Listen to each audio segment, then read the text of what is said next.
ఎన్నికల రిజల్ట్ వచ్చే వరకు న్యూస్ పెద్దగా దొరకదనుకుంటున్న పలు మీడియా ఛానళ్లకు ఇప్పుడు బెంగళూరు రేవుపాటి రగడ కొత్త బూస్ట్ ఇచ్చినట్లు అయింది. ఈ క్రమంలోనే గత 2 రోజులుగా మీడియాలో ఒకటే న్యూస్ రన్ అవుతుంది.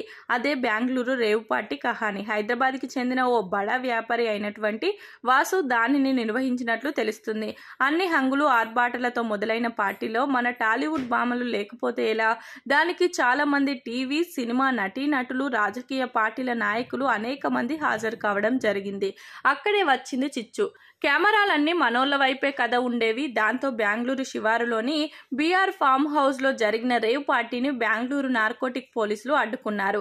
ఈ క్రమంలోనే అబ్బే మేమెక్కడా లేనేలేమని మాజీ హీరో శ్రీకాంత్, ఒకప్పటి నటి హేమ ఖండించినప్పటికీ నిప్పు లేనిదే పొగరాదు కదా అంటూ నెటిజన్లు ప్రశ్నిస్తున్నారు. అవును, అంతమందిలో వీరిద్దరు పేర్లు మాత్రమే ఎందుకు బయటకు వస్తున్నాయి అని అనుమానంగా అడిగేవారు లేకపోలేదు.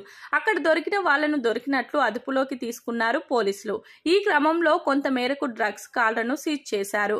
ఎంతమందిని అరెస్టు చేసినా సినిమా ఆర్టిస్టులను పట్టేస్తున్నట్లే పట్టుకుని మరలా వదిలేయడం కాస్త చోద్యంగా ఉందని ఇప్పుడు కొందరు ఆరా తీస్తున్నారు.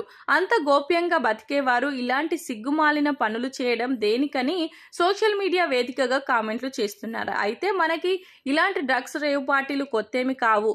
గతంలో కూడా టాలీవుడ్ లో ఇలాంటి ఘటనలు చోటు చేసుకోవడం అందరికీ తెలిసిందే. డ్రగ్స్ పెడలింగ్ నేరం అంతే తప్ప మరి స్వల్ప మోతాదుతో దొరికినా సేవించిన నేరం కాదంటున్నట్లుగా ప్రభుత్వమే వదిలేయడం కాస్త కామెడీ అనే కొంతమంది గుసగుసలాడుతున్నారు. ఆ మధ్య ఏదో పబ్బులో అర్ధరాత్రి దాటక దాడులు చేశారు. అందరినీ పోలీస్ స్టేషన్ కు తీసుకుపోగా అందులో నాగబాబు బిడ్డ కూతురు దొరికినట్లు గుసగుసలు వినబడ్డాయి. అదే విధంగా హీరో రవితేజ నుంచి హీరో నవదీప్ వరకు అందరూ ఇటువంటి ఘటనలు బాధితులే.